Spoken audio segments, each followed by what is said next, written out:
Anyhow, for those of you that don't know me that well, I've spent the last 20 odd years of my life traveling around the world, helping clients find agencies in weird and wonderful places and helping agencies find partners all over the world as well. It's a career that's enabled me to travel to well over 100 countries. I've met countless people, been inspired by new cultures. I've been shot at, I've been nearly blown up on one occasion, and I've spent a lot of time in various airport lounges. But today's not about me, unfortunately. It's about the three amazing agencies we have on the call, one from South Africa, one from the UAE, and one from Estonia. They've all been awarded at the highest level for their creative and strategic brilliance and their outstanding work. Arguably, what you're going to see in here today could only have done by these three agencies, because they're immersed in the cultures in which they're trying to connect. That's to say, they get it because they're there, and perhaps in a way that an outside agency wouldn't be able to, because they're not in the same country. You know, as our world becomes increasingly more connected, we need to think about how we communicate in a more granular fashion to make those campaigns really resonate with local audiences more and more. I think actually the truth of this thing is that, you know, the old adage, if you're going to be local, you really do have to think so if you're going to be global, you really do need to think locally these days. So with all of that in mind, I'd love to introduce our first presenter. So we're going to hop over and we're going to head down to South Africa, where I believe it's absolutely boiling at the moment for all of us up here in Northern Europe, freezing to death. James Moffat is there on the call. James is the CEO and co-founder of the Promise Group in South Africa. It's an agency he co-founded and started in 2005 with no clients and no startup capital. Today, Promise is ranked amongst the most creative agencies in South Africa and have a couple of Cannes Lions in the trophy cupboard to prove it. Promise describes itself as a medium-sized owner-managed agency where business is personal. They take their craft personally, and they don't do one-size-fits-all, because it never does. Absolutely right. James, it is a great pleasure to have you on the call. How are you doing? Thanks so much for that illustrious introduction, Paul. I'm doing great, thanks. I put on a jacket specially for you guys, all of you. I'm actually wearing a t-shirt underneath. It's 38 degrees, but I didn't want to look like I just got back from the gym or something. So underneath this is a pair of shorts and no shoes. But I'll leave that up to your imagination. But yeah, thanks. Such a pleasure to be here and to meet you all. I actually asked the guys if I could please do 2 case studies today, and I will get that both of them into the time that's required. I'm going to start with the first one. And this is for a client of ours, AB InBev. We have a brand in South Africa, a light beer brand. That is, I'm getting a bit of an echo here. Can you hear me okay, Paul? We can hear. If someone's got their microphones on, if they wouldn't mind turning it off, that would be great. Thank you. Yeah. Cool. So Castle Light, they came to us and said, look, you know, this brand is all about unlocking extra cold. It has to be served at -2 degrees. It's a very cold beer, and it tastes best when it's very cold. In fact, there's a little device on the label that shows that if it's refrigerated to the correct temperature, it will come up blue. So if the beer is below 0 degrees, it comes up blue. So we do most of the work in South Africa, but we do work in Tanzania and Nigeria and all of these other countries. And the client came to us and said, look, we would like you guys to get this product out in Tanzania. And the original brief from the client was just to do your standard on-the-ground point of sale posters, FSUs, your usual in-trade collateral to get the brand out there and to promote the brand in the taverns in Tanzania.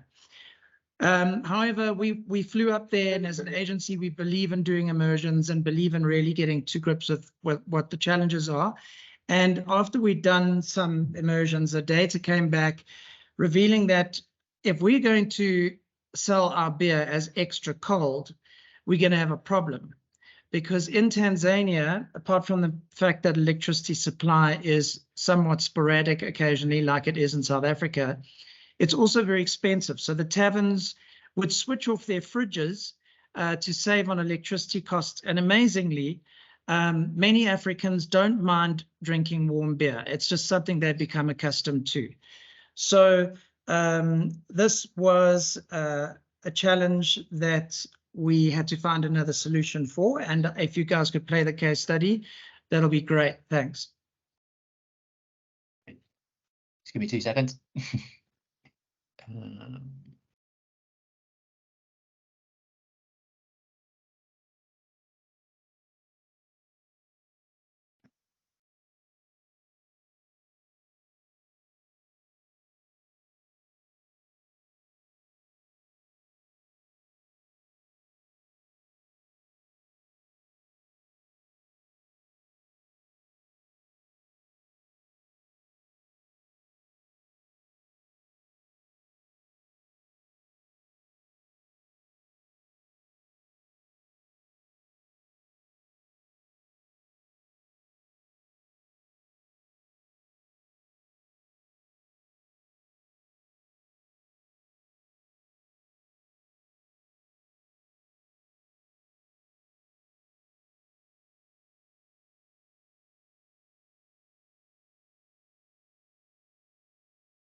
Okay, cool.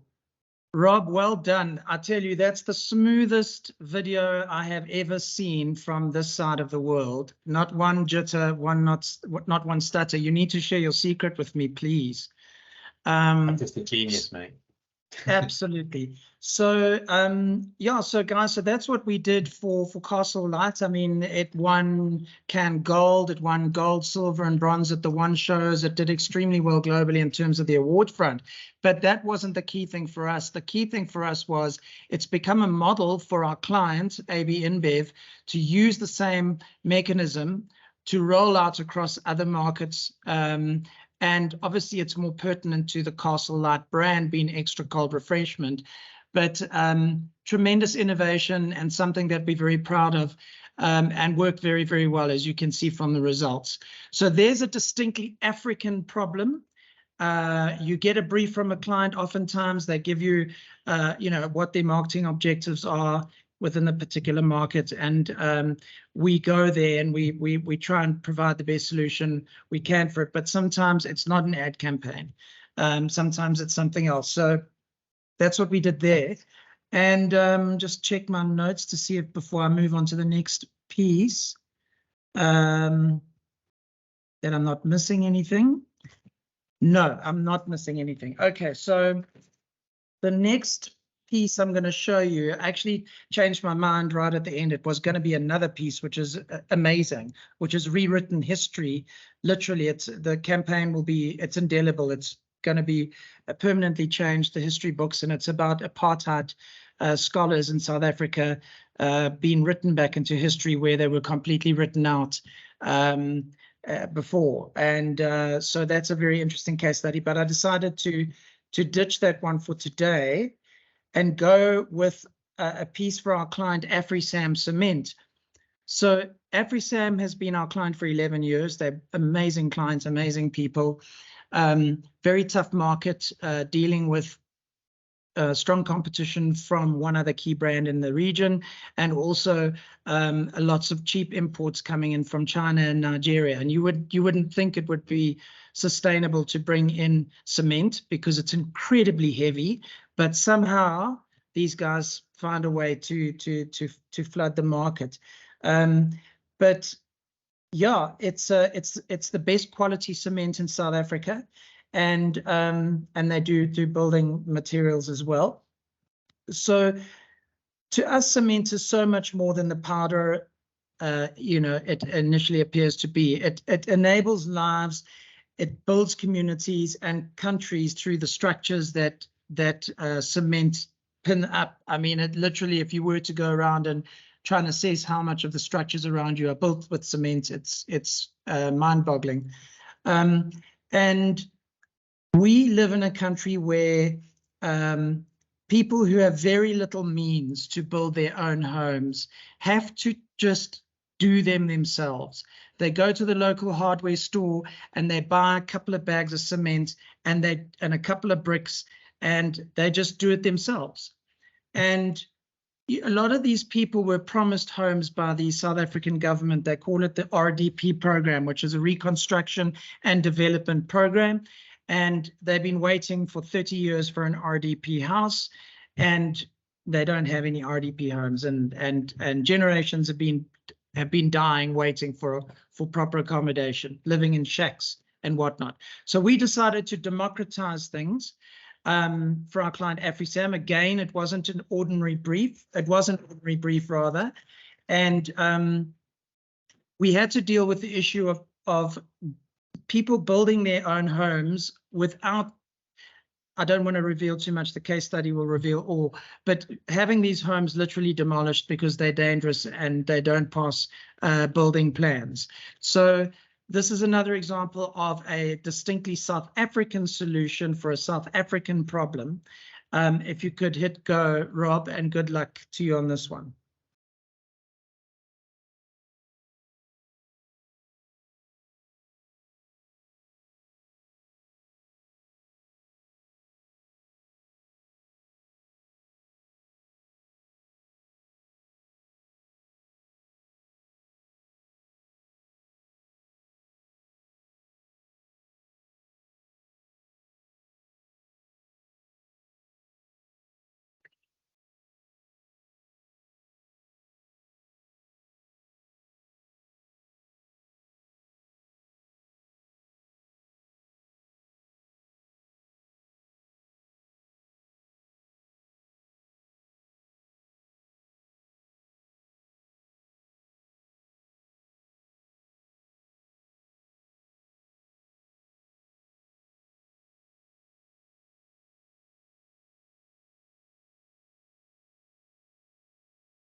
Cool, great.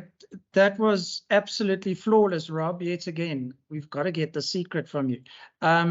So thanks, guys. That's me in a nutshell. I told you, Paul, I would keep it all within the 15 minutes, and I think I did quite well there. I think we've got maybe 1 or 2 minutes for questions, if there are any, but I'm not sure if that's the format today. So if there are any, perhaps bang them through to me in writing, and I can answer them. You're on mute, Paul. Oh, yeah. Sorry, that was a bit of a 2021 problem there. We'll hold the questions to the end if that's okay, but amazing, thank you. And what I really liked about that work is, whilst I love a cold beer and I love the idea of being able to work out where a cold beer is in what bar, I also think the work you did there with the cement is incredible. I mean, it's a real great use of media. And a wonderful idea to democratize access to those plans. So congratulations on that. Thank you very much, James. Appreciate your time. Appreciate you running to time as well, because we now have to zip across the world, and we're going to head across to Dubai, where I hope Arno is waiting for us. Hello, Arno, are you there? Hello, Arno. Yes, I am. Ah, great, good to have you there. So for a second. You have me worried. My heart was going. So Arno is the group CEO of Tonic International in Dubai, and he's a truly international creative and strategic thinker. Before founding Tonic in 2004, he worked with some of the top agencies in both Northern Europe and in the US. Arno's team have helped clients such as Aldi, Burger King, Microsoft, Unilever, Sony, Nando's, for whom they did one of my favorite, most brilliant Ramadan campaigns ever, Médecins Sans Frontières, Tetley Tea, and Fly Dubai, to name but a few. Tonic are experts at helping their clients navigate the complex and sometimes problematic GCC and Levant regions. Arno, it's great to have you with us. Really appreciate it. I suspect it's probably as hot there as it is in South Africa, but wonderful to see you. The floor is yours. Please tell us a little about Tonic in the region. Yeah, so we've stopped talking to people outside the region about the weather about a month ago. It started depressing people.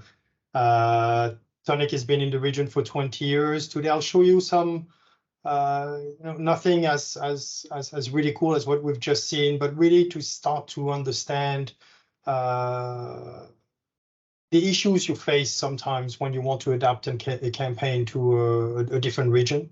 And the conversations we have all the time with our clients. About, I said, 2/3 of our clients are international clients doing business across the region.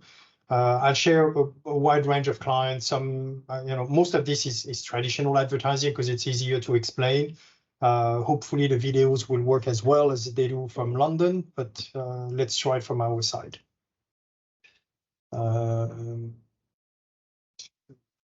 Hopefully you can all see my screen. Yeah, that's coming through. All right, so so very often we ask to localize campaigns, so the big question then becomes what is local, especially as you mentioned, we work across the GCC, the Levant, sometimes North Africa, sometimes Africa. So we really do need to cut across a lot of what the local actually means. And that's the conversations we have. So I wanted to start by, looking at the things that immediately when you start thinking about the Middle East, the things that you can do and the things that you cannot do in the Middle East. So we think, you cannot do, every time we speak about the Middle East, obviously with what's happening at the moment. So, terrorism, wars, petrol, religion, women veiled, etc. All sorts of questions we can and cannot do. A question that comes very often is, obviously we can't put naked women. I'm French, so half the advertising needs to have naked women, but in a lot of places around the world you can't. So the Middle East is not very different there. And in the end, the conversation I think needs to move really quickly from that. So I've asked an OpenAI to just tell me what is it that we can't do in advertising in the Middle East. So this is what we get. A rather sexy veiled woman with a bottle of beer. Apparently we can't do that in the Middle East. So at least we got that out of our system. What we can do sometimes is just change the language. It's very simple. You take an English ad, a French ad, a Spanish ad, whatever, then you change the language. Easier said than done in a region where we have a lot of different languages spoken. Sometimes we do Malayalam, sometimes we do Urdu. When we do Arabic, which Arabic is it going to be? Egyptian, Lebanese, Khaliji, etc. So lots of different languages. But language is a conversation we have very often. Do we put brown people, or do we keep the white people, or do we put Asian people? Color of the skin seems to be very important sometimes. I don't think it matters that much, but we've seen that putting local talent in the ads makes them work better. In areas where we can measure engagement, like in social media, for the same piece of copy, when you have local talent, then it works better. What does local mean? I've touched on that, but really Do we put local people? Is it a local setting? Is it a local language, a local dialect? What is the culture that we refer to? You have a Khaliji culture that is very different from a Moroccan culture, for instance. So where do we go?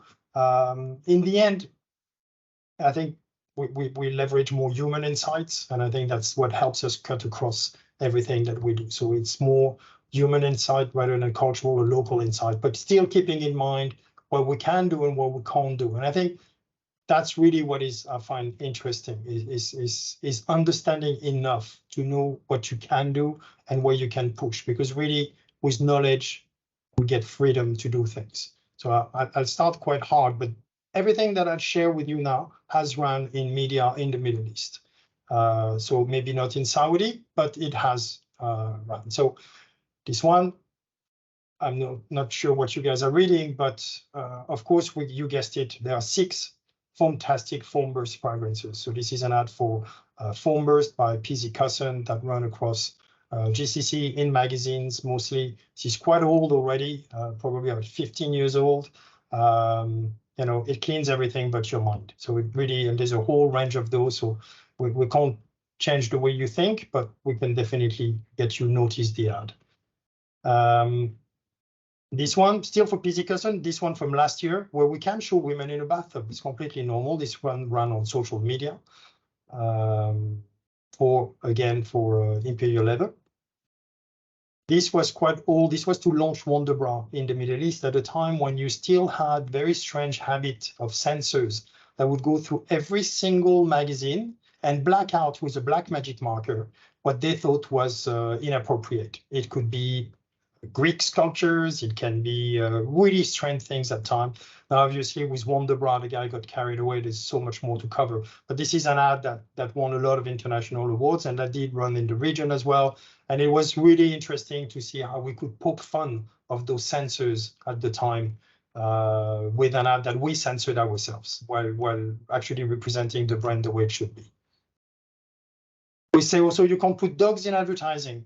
This one was for a scratch card where suddenly you didn't need to have a scratch card. You could just call a toll-free number to get more mobile data and minutes. So no more scratching with the dog. So obviously we have the dog there. And since we got away with the dog, we decided to also have naked couple as well. So we could do that as well. So we run that in magazines also. So really understanding what you can and cannot do is important because it allows you to push the boundary. Sometimes you cross the line, but it's not necessarily where you think you would cross the line that gets you in trouble. So this got us very close to the line. This was to show that it does really look very stupid if you're wearing those kind of shoes. Yet a lot of Emiratis were, putting fake wheels on very expensive cars, and it was as stupid as putting clown shoes. And this is the one that really got us in trouble the first time around. So where we played actually with the national emblem of the UAE, which is a falcon. And obviously the car's going so fast because it's been tuned up by quarter mile that everything else seems a little slow. So that we replaced the falcons by chicken. This is the first ad.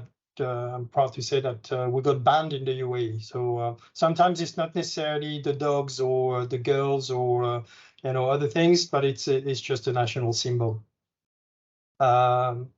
This one is an interesting one because this campaign, there were 4 films in this. They played on stereotypes. So sometimes it's fun to look at what people think of you and think of the culture or the things that they attribute to a certain culture and play with that. So that's exactly what that ad did. So sorry, as usual, I completely forgot to add the sound. So I'm going to do that now when I share.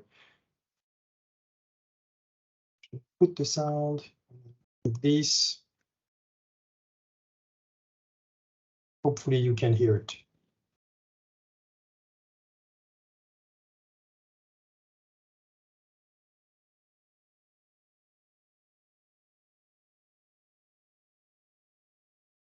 Is it playing, Arno? Because we're not seeing anything.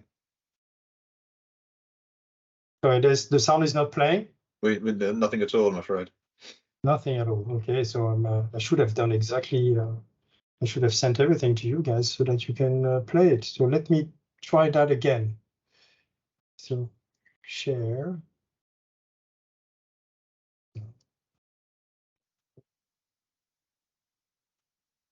So the proper presentation if we don't have a technical difficulty.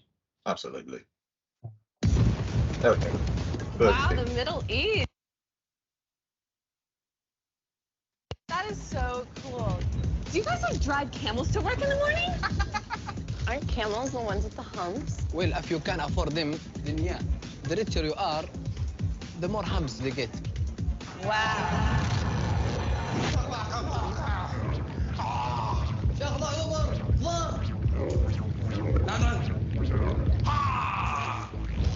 my God. There were camels and this carpet and this genie. Do you have genie? Okay, so obviously the camel, you know, because every Arab needs to have a camel with them. What I particularly like in this copy is that actually the Arabic that we use is complete gibberish. And this ran in satellite TVs with completely fake Arabic. And our audience thought it was hilarious. I'm not sure if you can still see the screen. Can you still see the screen? We can see the Audi. Okay, very good. All right, so this one goes at a different level. So this was a full campaign with a lot of different ads. They all complement each other. They tell the story in a non-linear fashion. It's a bigger story. This is just part of the story where basically the daughter comes back from overseas. She's visiting the family. The dad goes and pick her up. The brothers do other things in the story, but this is that section of the story. It really was meant to bring Audi at a more emotional level for the region. We've been working for Audi for about 12 years now.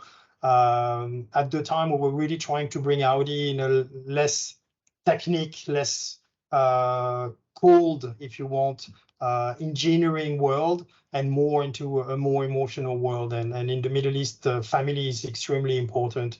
And so we've revolved all that story was all around that family moment and how we bring it together. I'll play this one.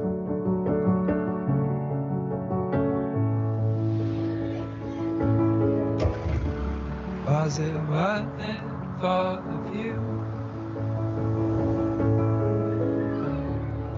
It all comes and goes. Sorry.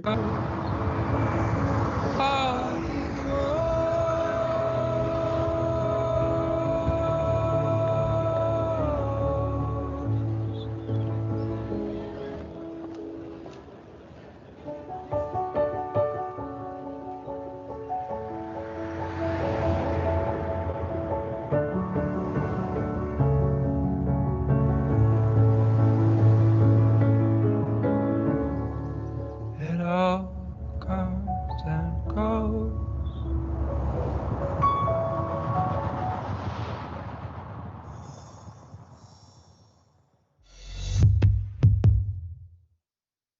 So this doesn't look like it's very much hard sell and does very much for the cars, but actually it did. It changed everything for YouTube in the region. It allowed YouTube to change all the benchmark they had before, and it allowed Audi to really start changing the conversation about the brand, and they never looked back really.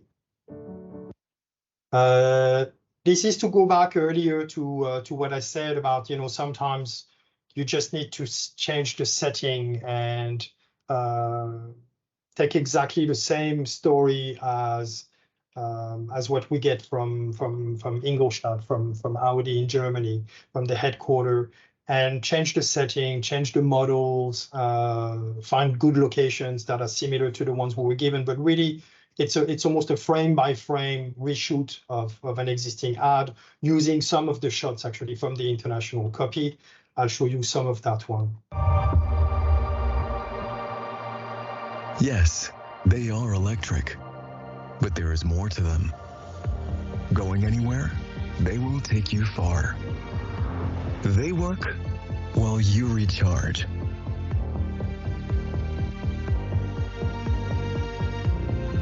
How about letting your car do the talking?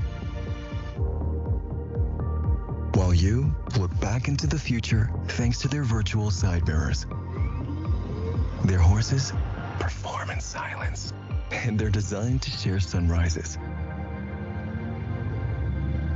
Their Quattro lets you trade in gravity for excitement. Now prepare to look twice, if you're quick enough. So yes, they are electric, among other wonderful things. All right, so that's a copy we did at the beginning of this year. I think it's really boring. We got budget from international to adapt it. This was a mandate. Probably every agency had to do that.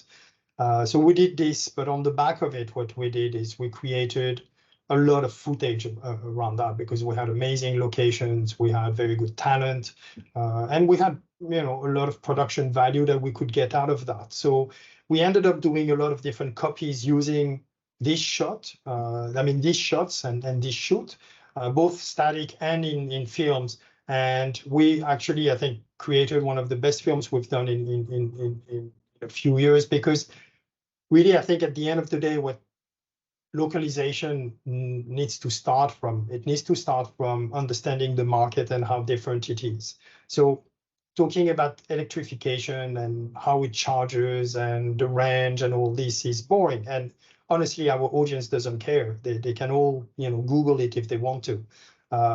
If they buy an e-tron GT at £100,000 or whatever it is in your country, this is about pleasure. It's about a statement. It's about refinement. It's about a lot of different things that are a lot more emotional than just electric. Electric becomes almost it's a statement because you're getting an electric car, but it doesn't really matter why or what that electric car does. It's how it makes you feel that I think is more important, and that's what we did for that. The sensation of sound.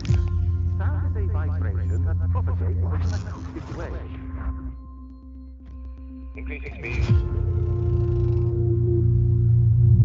At full throttle.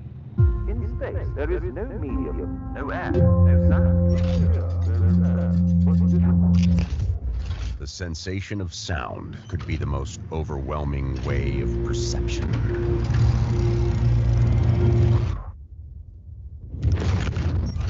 Sound can be mellow and fragile, but also massive and striking.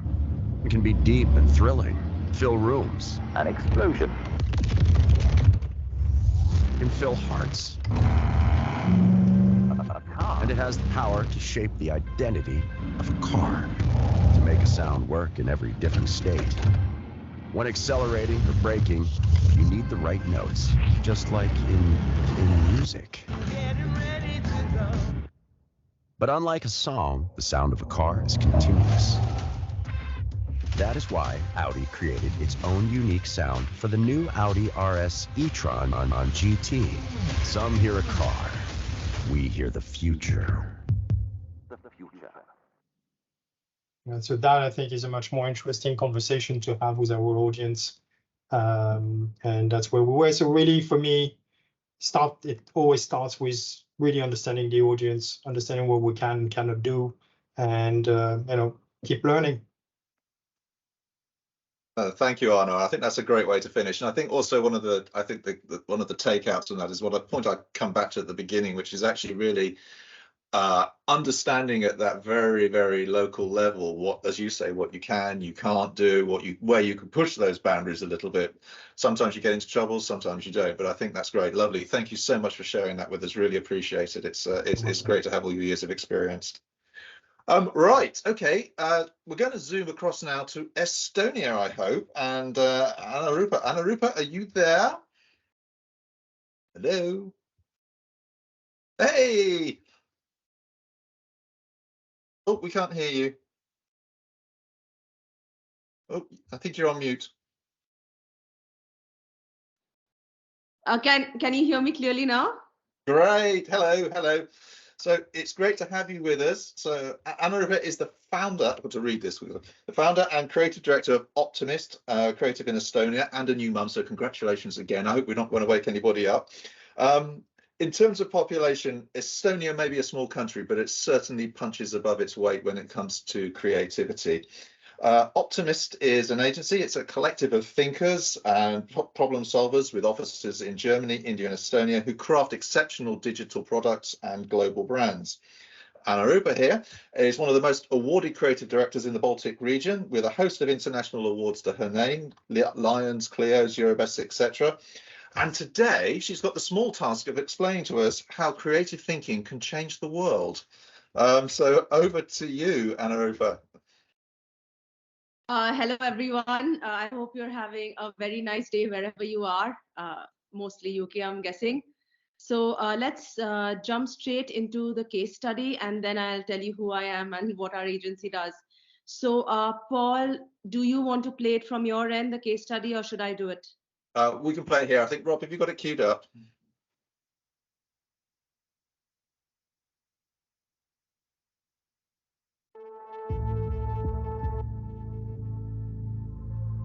So you're telling it's okay for you to have a relationship with a 14-year-old? Is legal? Illegal? No.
lugeda ühte artiklit selle kohta. 14 pole okei. Kampaaniaga.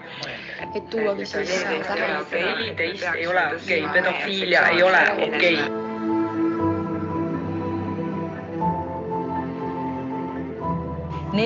pole okei. Teada 14 pole okei. Selle teemalist kuna meil praegu on 14 pole okei.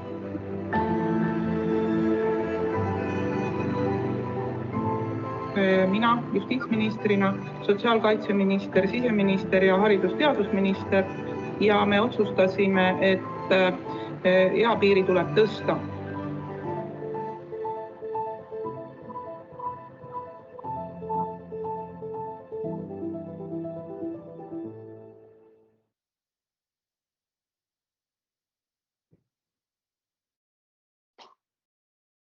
So Paul, if you can, yes, stop sharing the screen, then I can just talk. So hello, everyone. My name is Onu Rupa. You can call me Onu. So I'm from India, and then I came to Estonia. And I think when you come from outside, when you're an outsider in a country, you notice certain problems that the local people have either accepted or are indifferent to, or have simply apathetic to. So when I came to Estonia, and just by chance, I discovered that in Estonia, it was legal to have sex with 14-year-old children. I went frantic. I just went to everyone and said, did you know your sexual consent age is 14? Did you know it's 14? And then I got two kinds of responses. One set of parents were shocked. They were like, oh my God, I didn't know.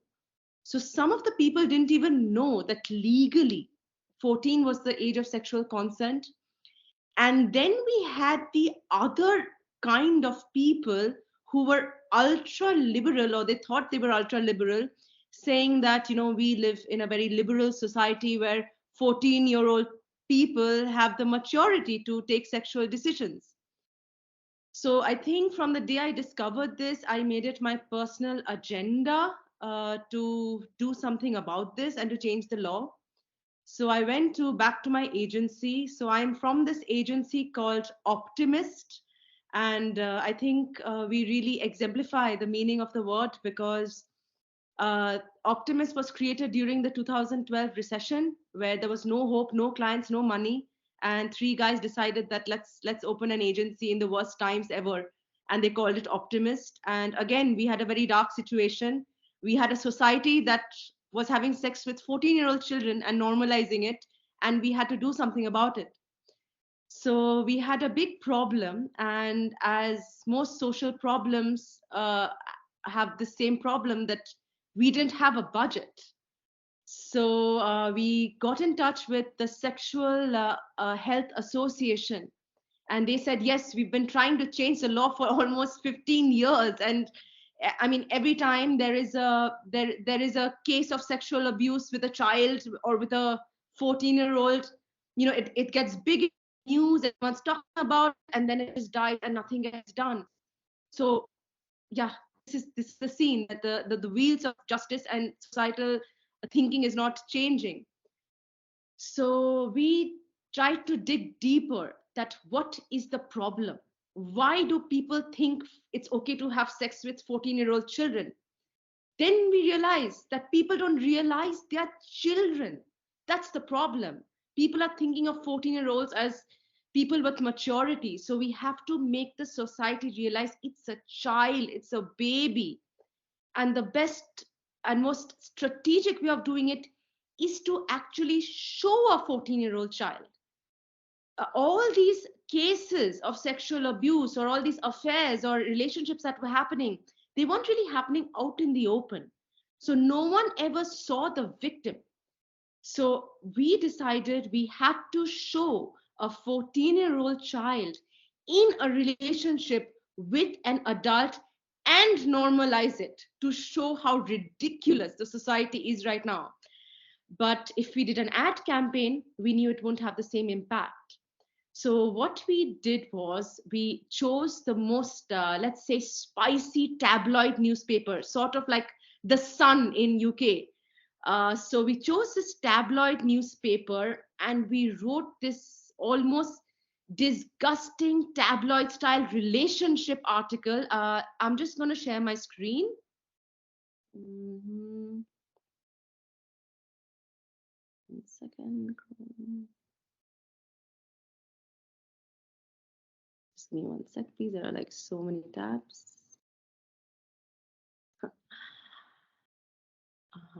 Actually, I'll just talk you through it. It's fine if I can't show you my screen. So we published this article about 54-year-old Christo and 14-year-old Pia in this very salacious, very sexually charged article about how they meet after school, how they go to holidays to cabins, and how, you know, the parents can't do anything about it, and neither can the police. And Christo is like openly saying that, you know, no one can stop me. And we did it in a way with these really heart-wrenching photographs, and even I wrote the article myself, and it was quite mentally tormenting for me to write it. Even the designers who worked on the photography, even they were left exhausted by the end of it, because it just made us so sad that this was actually happening. And so we made this article, we published it on this tabloid online content marketing space. And the only thing we did at the end was we wrote, you know, this is actually not a real story, but it's happening right now. And if you want to do something about it, use the hashtag 14 is not okay. So we didn't have the media budget. So we realized it was very important for the people to share this article, for it to go viral, and for it to turn into a movement. So as we expected, we published the article. Within 24 hours, we had crossed 1 million impressions. And, you know, we have just 1.4 million people in the country. The photographs were clicked 300,000 times. The article was read 200,000 times. The article became the 10th most read story in the history of the country. And what worked in our favor was right till the end, people didn't realize it was a fake story. People were disgusted. People were shocked. And that's exactly what we wanted. And that's when people realized that we have made this a reality, and People went crazy on social media. Influencers came on social media organically. They started posting the photographs. They started posting their own stories. We had victims, 14-year-old victims who came up and shared their own stories of abuse. And it turned into a movement called 14 is not okay. And in Estonian, we say 14 pola okay. And within 7 days, I think we raised enough public pressure to raise a bill. And within a few months, the bill became the law, and now 14 is no longer okay in Estonia. And the age of sexual consent has been raised to 16. The entire budget of this campaign was 2,000 euros, 200 euros for the content marketing space, 500 euros for booking the Airbnb space with the jacuzzi. We needed that picture with the jacuzzi for the guys to get in. And friends, boyfriend who was the photographer we just paid some money, and nominal fees for just promoting the article or the hashtag on social media. So we firmly believe that if you're passionate about a cause and you're a creative person, even if you don't have the budget, we can indeed change the world and save a few children. So if you do ever want to do some breakthrough work without a breakthrough big budget, do get in touch with me or my agency Optimist. Paul will share our details later. And if any of y'all are from a country which needs to raise the age of sexual consent, we'd be more than delighted to give you our campaign, our story, our images, everything to make it happen. There are still a lot of countries with really low age of sexual consent. Yes, that's it from my side. Arno, thank you so much for that. And I think when I've seen the campaign before, and as I say, it's one of those ones that sticks with you for all the wrong reasons, but all the right reasons. So congratulations on doing that. So I had to put my glasses on because I can't see a thing. And we've had a couple of questions that have come in. And I think you might have answered the first one, actually. This is for you, but Chris Baker said, was the original fake interview paid partnership or owned content? It was a paid content space. So we wrote the article and then we put it on the paid content marketing space. And what we realized is that there's a small sign which says paid marketing. But because the images were so shocking, the headlines were so shocking, the readers missed the paid contenting sign totally, and they thought it was a real press tabloid article. So that was the hack. We realized people wouldn't realize it was paid. Great, thank you. Arno, I have a question for you, if you're there, which is coming actually on one of my emails. And basically it said, what do you think are the biggest misconceptions brands have when they're looking to do work in your region? I think firstly, they think it's really small. So what's the profit margin going to be? But at the same time, in our region, I think we have the most digitally forward people. So if you're launching a tech product, even in terms of testing, if your product's going to work, there is no better target or test market than Estonia. In terms of anything to do with clean products, green products, again, we are one of the greenest. We've just won the Green Capital of Europe Award, Tallinn as the capital. So if you want to test green products, green cosmetics, green technology, again, there's no better market to start your launch with. And also costs are slightly cheaper than Western European countries. And at the same time, we have the lowest level of bureaucracy. Everything is tech driven.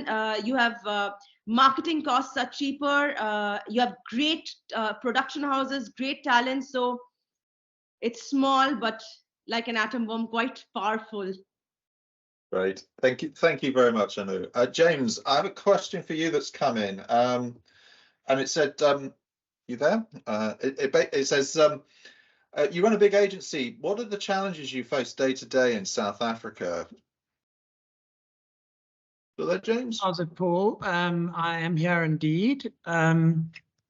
Sorry, could you understand the question to be, as a bigger agency, what challenges do we face in South Africa? Correct, yeah.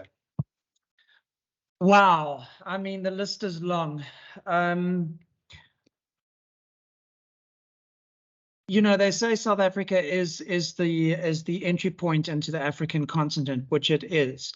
But there are so many problems with government in South Africa. So number one, our state-owned enterprises are all collapsing. As I speak to you today, we have almost 100, excuse me.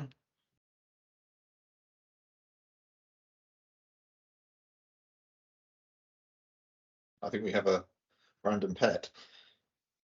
Oh, James, mute.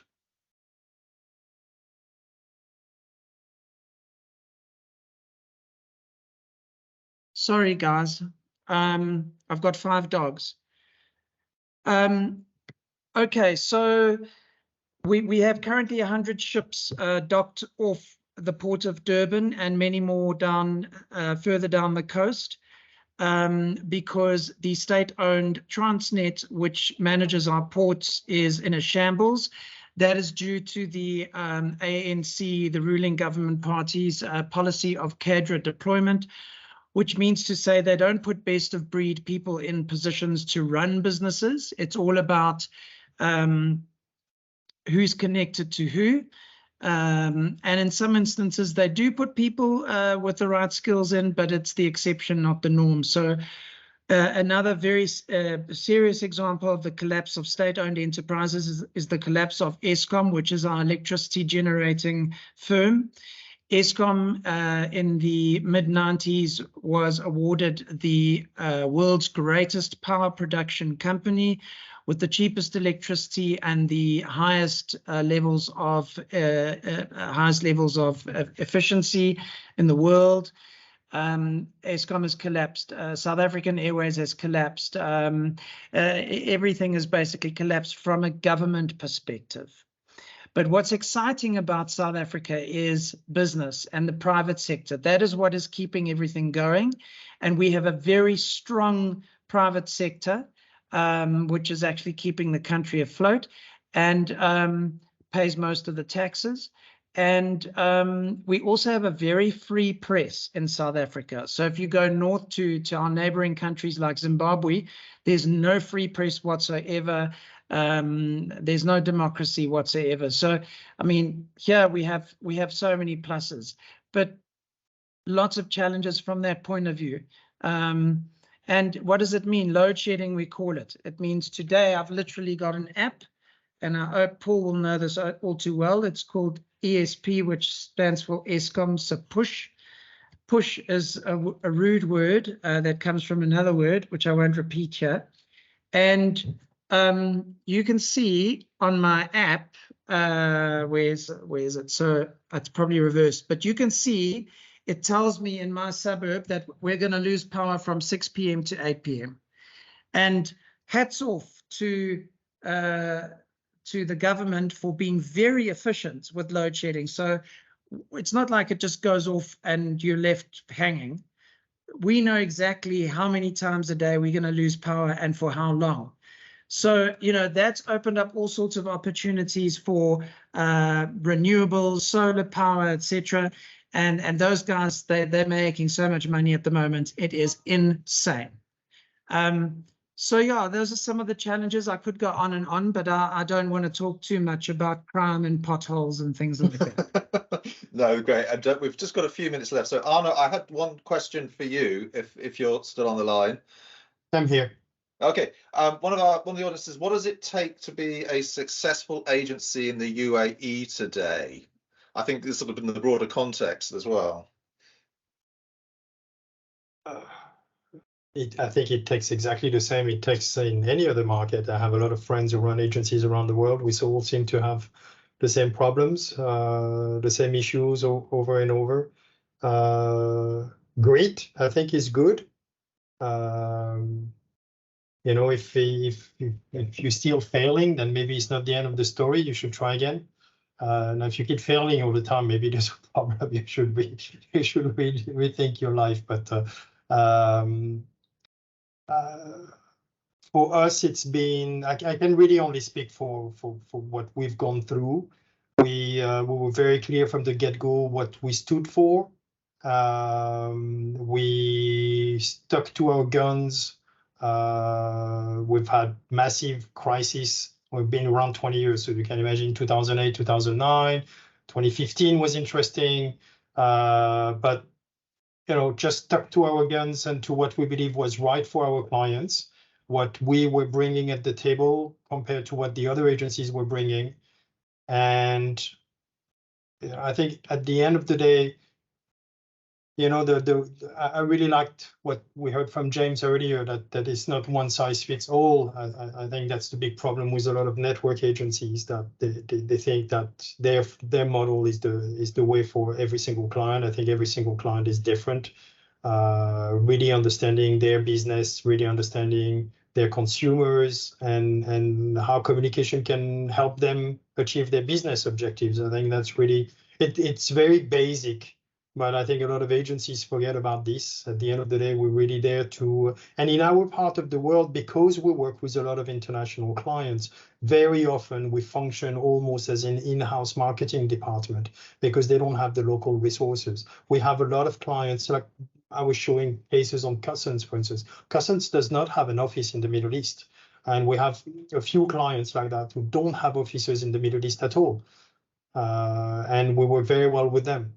So it's really working very much as an extension of the clients and their business. Otherwise, yeah, try to keep having fun. Otherwise, it's really not very good.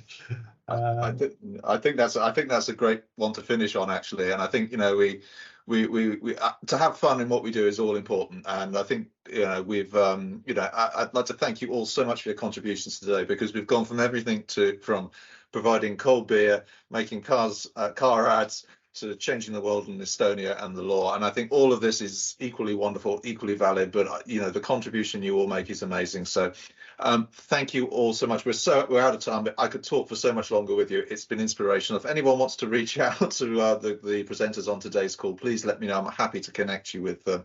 And thank you for joining us. We're almost at 2 o'clock in the UK, which means I know a lot of you have to go. So thank you once again, and thank you to Rob as well, our brilliant technical expert, for making the videos play and all the rest of it.